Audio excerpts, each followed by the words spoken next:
Government అధికారులు కూడా ఏం మాట్లాడుతుంటారు వాళ్ళు మాట్లాడుతుంటే జై జవాన్ జై కిసాన్ జై జవాన్ జై కిసాన్ అని మాట్లాడుతారు.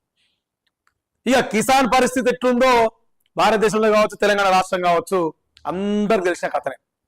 కిసాన్ రైతుల పరిస్థితి ఎట్లుందో. కిసాన్ అంటే రైతు రోజు పిట్టలు వాళ్ళంటే రాలిపోతారు, రోజు ఆత్మహత్య చేసుకుని చచ్చిపోతారు. అది భారతదేశంలో కిసాన్ రైతుల పరిస్థితి. ఇక జవాన్కి వచ్చే వరకల్లా మనం ఏం మాట్లాడతాం, యూట్యూబ్లో చూస్తుంటే మరే ఎముకలు కొరికే చలిలో మన జవాన్లు కష్టపడుతుర్రు, మనకు 100 కోట్లు 150 కోట్ల మందిని కాపాడుతుర్రు అని చెప్పేసి ఎన్నో వీడియోలు పెడుతుంటాం, దానికి లైకులు కొడుతుంటాం, కింద కామెంట్లు పెడుతుంటాం, జై జవాన్ అనుకుంటాం. ఓకే, మంచిదే, జవాన్ మన కోసం కష్టపడ్డాడు, కష్టపడుతురు కూడా. వాళ్ళు ఏమంటే మనం ఇంత ఫ్రీగా బతకగలుగుతున్నాం, అంతే కదా. మరి అదే జవాన్ కష్టం వస్తే ఎవరెందుకు నిలబడరు? ఇదే సోషల్ మీడియా అదే జవాన్ కష్టం వస్తే నిలబడాలన్నా లేదు? ఖచ్చితంగా నిలబడి తీరాలి మనం. నేను దాని గురించి ఒక వార్త చెప్పే ప్రయత్నం చేస్తున్నా, వినండి.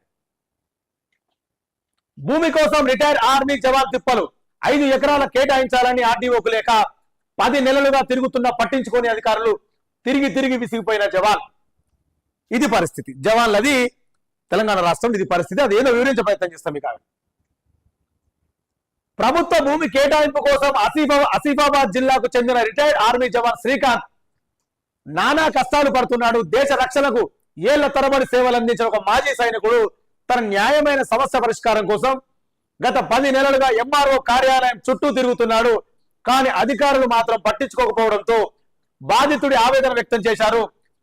రీజనల్ సైనిక్ వెల్ఫేర్ కార్యాలయం నుంచి ఎల్ఆర్ నంబర్ 89 ల్యాండ్ 2025 ద్వారా 5 ఎకరాల ప్రభుత్వ భూమి కేటాయించాలని ఆసిఫాబాద్ ఆర్డీఓకు రిటైర్డ్ ఆర్మీ జవాన్ శ్రీకాంత్ స్పష్టమైన రిక్వెస్ట్ లేఖ రాశారు. అయినప్పటికీ ఇప్పటి వరకు ఎలాంటి చర్యలు తీసుకోలేదని శ్రీకాంత్ తెలిపారు. ప్రభుత్వ కార్యాలయాల చుట్టూ వినతి పత్రాలు ఇచ్చిన ప్రతిసారి రేపు రండి చూస్తామని సమాధానాలు తప్ప సమస్యకు పరిష్కారం కనిపించలేదని వాపోయారు. దేశం కోసం ప్రాణాలు పరంగా పెట్టిన జవాన్కి ఇలాంటి అవమానకర పరిస్థితులు ఎదుర్కోవడం తెలంగాణలో దురదృష్టం అని చెప్పి కూడా ఒక వార్త. ఈయన ఇక్కడ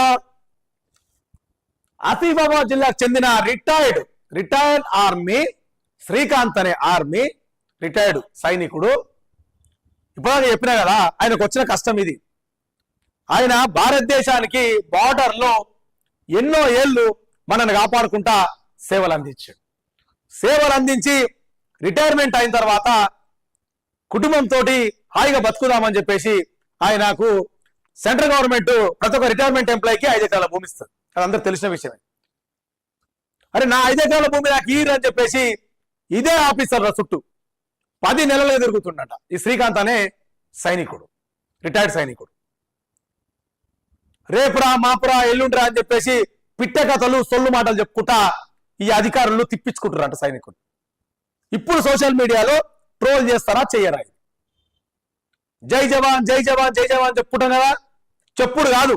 మరి ఇక్కడ జవాన్కి అన్యాయం జరిగింది, ఈ ఆసిఫాబాద్ జిల్లా కలెక్టర్ దాకే మ్యాటర్ పోవాలి. నేను మాట్లాడే మాటలు మొత్తం షేర్ చేయండి. ఆ శ్రీకాంత్ అనే మన భారత జవాన్కి, రిటైర్డ్ ఆర్మీ జవాన్కి మనం న్యాయం చేసే తీరా. ఆయన మన వచ్చేసి పక్కింటో నాస్త అడుగుతుండా, లేకపోతే ముఖ్యమంత్రి ఇంట్లోకి ఎదియమంటుండా, లేకపోతే మంత్రుల ఇంట్లోకి ఎదియమంటుండా, లేకపోతే ఎవరైతే గవర్నమెంట్ ఆఫీసర్ ఉన్నారో వాళ్ళ ఇళ్ళకైనా మనం తీసుకొచ్చి వాళ్ళ ఆస్తులు, వాళ్ళ పర్సనల్ ఆస్తులు తీసుకొచ్చి మనం ఏమంటుండా? ఆయన భారతదేశానికి సైనికుడిలాగా కష్టపడ్డందుకు భారతదేశ గవర్నమెంట్ గుర్తింపిచ్చి ఆయనకు ఒక 5 ఎకరాల భూమి కేటాయించడానికి ఎప్పటి నుంచో వచ్చిన రూల్ అది. అరే ఆయనకిచ్చి 5 ఎకరాలు ఇవ్వకుండా మీదేం బల్పు, మీదేం కథ? నేను ఆఫీసర్ని అడుగుతున్నా సూటిగా, ఎంఆర్ఓ గారిని అడుగుతున్నా డైరెక్ట్ ఇక్కడ నుంచి. ఎందుకు తెప్పించుకుంటారు ఒక భారత ఆర్మీ సైనికుని, ఎందుకు తెప్పించుకుంటారు అట్లా?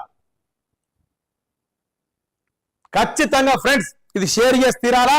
ఇక్కడ రిటైర్మెంట్ అయినటువంటి శ్రీకాంత్ అన్న జవాన్ కి ఖచ్చితంగా న్యాయం జరిగే తీరాలి. షేర్లు కొట్టండి, కామెంట్లు పెట్టండి. ఆ ఎంఆర్ఓ ఆ కలెక్టర్లకు సోయొచ్చదాకా మనం చెప్తాం, మనం చేసే షేర్లకి శ్రీకాంత్ అన్నకు న్యాయం జరిగే తీరాలి. అక్కడ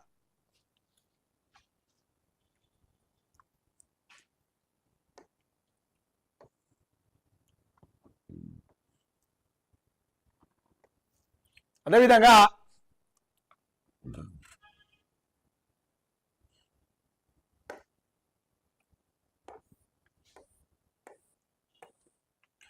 ఇక్కడ రేవంత్ రెడ్డి గవర్నమెంట్